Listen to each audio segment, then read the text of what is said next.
Firman Allah pada saat ini saya akan baca dari suratan Efesus pasal pertama ayat 19 yang berbunyi, dan betapa hebat kuasanya bagi kita yang percaya sesuai dengan kekuatan kuasanya. Saudari kasih oleh Tuhan, Rasul Paulus coba menjelaskan tentang hebatnya kuasa Allah yang memang luar biasa itu. Saudara, Allah memang adalah Allah yang Maha Kuasa, Allah yang saudara dan saya sembah, Allah yang maha besar, maha hebat, dan maha luar biasa kekuasaannya.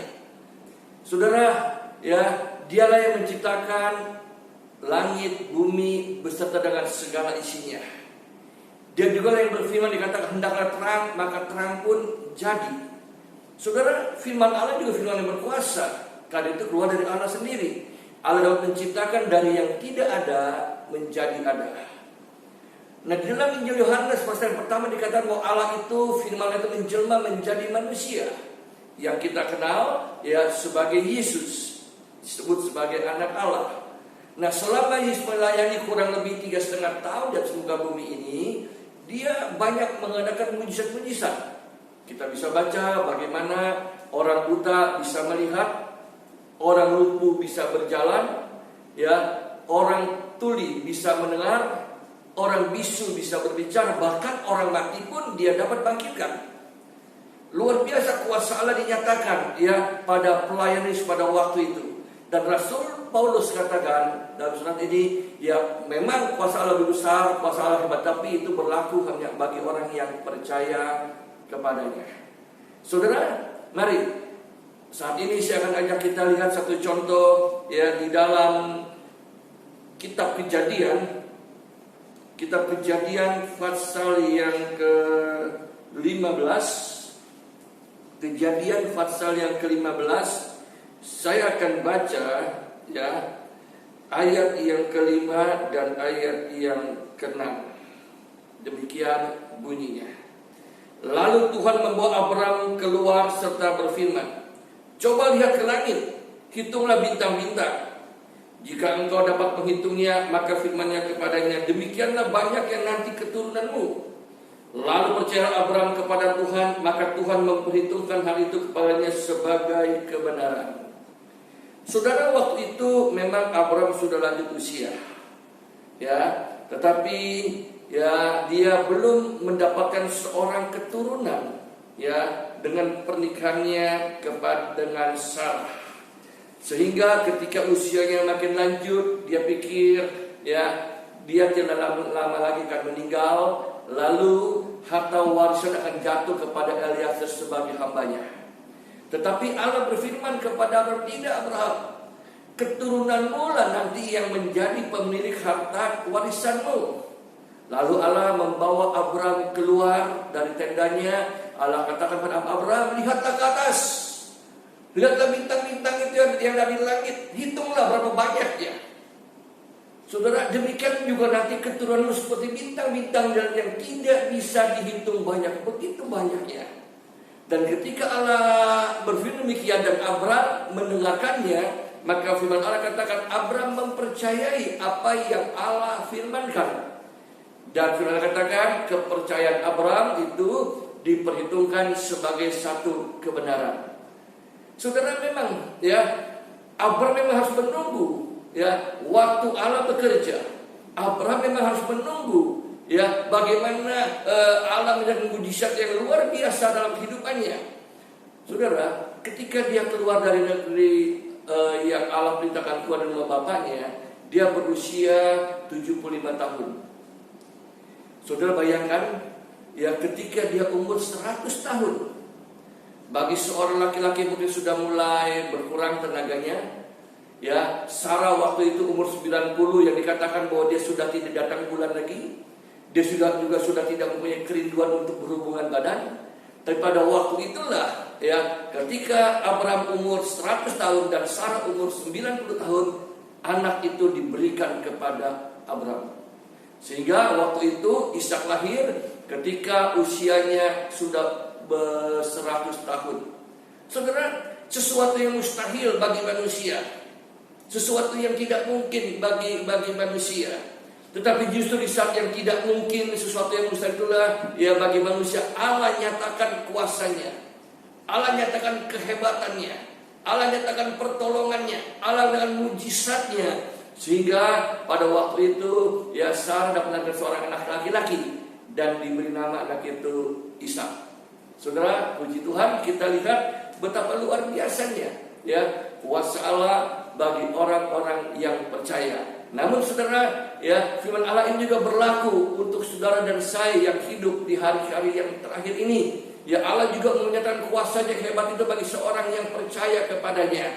Saudara bicara orang percaya, saya yakin percaya ya semua orang yang percaya kepada Yesus. Tetapi kepercayaan bukan hanya didengar dengan tutur kata, dengan pengakuan dari bibir mulut. Kepercayaan itu harus dibuktikan dengan tindakan, ya, dengan perbuatan-perbuatan kita yang menyatakan bahwa kita adalah orang yang memang percaya kepada Allah. Di dalam Amsal pasal yang ketiga, kita lihat, saya akan baca, ya, di dalam kitab Amsal pasal yang ketiga ayat yang kelima, demikian bunyinya. Percayalah kepada Tuhan dengan segenap hatimu dan janganlah bersandar kepada pengertianmu sendiri. Artinya, ya kalau kita percaya dengan segenap hati kita. Jangan kita menggunakan pengetahuan kita, akal pikiran kita. Ya, karena apa? Kalau kita menggunakan akal pikiran, pengetahuan kita itu, kita akan sampai kepada sesuatu yang tidak mungkin, sesuatu yang mustahil. Ya, karena memang manusia itu terbatas. Kita punya Allah itu terbatas. Oleh karena itu, pemazmur, ya, ayat dari pengamsal ini mengatakan begini dalam kitab Mazmur pasal yang ke-37. Mazmur 37 ayat yang kelima berkata begini. Serahkanlah hidupmu kepada Tuhan dan percayalah kepadanya, dan ia akan bertindak. Saudara, Firman katakan, ya kalau kita sebagai umat kepunyaan Allah, ketebusan Allah, ya kalau kita percaya kepada, serahkanlah seluruh hidup kita. Arti hidup kita ini, segala masalah kita, segala problema kita, segala keberadaan kita, kita serahkan kepada Allah, sepenuhnya kepada Allah, dan percayalah kepadanya. Artinya kita mempercayakan hidup kita. Kita mempercayakan problema kita ke dalam tangan Tuhan. Kita percaya itu semuanya kepada Tuhan. Sebab ada yang tidak kita bisa lakukan, tapi ada Allah yang sanggup melakukan.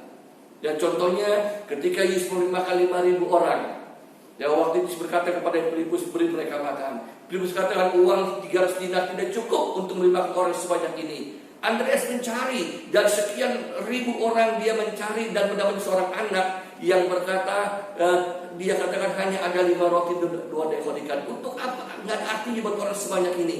Tapi Andreas serahkan itu ke dalam tangan Tuhan. Dia percaya sudah sanggup melakukan segala sesuatu pada waktu itu. Tugas Andreas hanya mencari dan mendapatkan yang tidak berarti. Dan tugas Yesus itulah adalah ya memberikan mujizat yang dengan kuasa yang hebat itu, sehingga pada waktu itu ya mereka semua dapat makan dengan kenyang, bahkan lebihnya 12 bakul penuh. Saudara, kita hebat kuasa Allah ya bagi orang yang percaya. Dikatakan serahkan hidup dalam tangan Tuhan, percayalah kepadanya, maka dia akan bertindak. Artinya bertindak adalah dia akan mendengarkan doa-doamu. Nah saudara, Allah kita adalah yang maha kuasa, dan firman katakan kuasa tidak pernah berubah. Dulu, hari ini, esok, bahkan sampai selama-lamanya. Kalau pada waktu-waktu yang lampau Allah sanggup mengadakan mujizat yang luar biasa. Kalau pada waktu-waktu yang lampau Allah sanggup mengadakan menyatakan kehebatan kuasanya, sampai saat ini pun dia masih sama, dia tidak berubah. Mujizat itu masih ada sampai saat ini. Oleh karena itu saudara, mari ya menghadapi hari-hari yang terakhir ini, yang menghadapi suatu zaman yang penuh dengan kesukaran. Ya, saudara, mari kita tetap bersandar kepada Tuhan. Kita tetap percaya kepada Tuhan. Kita tetap berserah kepada Tuhan. Kita tetap beriman kepadanya. Ya, karena hanya dengan dekat dengan Allah saja kita bisa menjadi tenang. Jangan dikatakan apa? Di luar aku, kamu tidak dapat berbuat apa-apa. Terus saudara, maju terus bersama dengan Tuhan. Jangan kita menjadi kecewa dengan keadaan kita hadapi. Jangan kita menjadi lemah dengan persoalan kita hadapi, tapi kita terus maju dekatkan diri kepada Allah, ya, karena bersama dengan Dia kita dapat lakukan perkara-perkara yang besar, karena kuasanya begitu hebat, ya, bagi setiap orang yang percaya kepada, termasuk juga untuk saudara dan saya. Puji Tuhan, saya tidak panjang lagi firman Allah pada saat ini. Kiranya Tuhan menolong saudara dan saya, kita semua ditolong oleh Tuhan, ya, tetap jaga kesehatan, tetap semangat, dan tetap kuat dalam kuat kuasanya. Tuhan Yesus memberkati.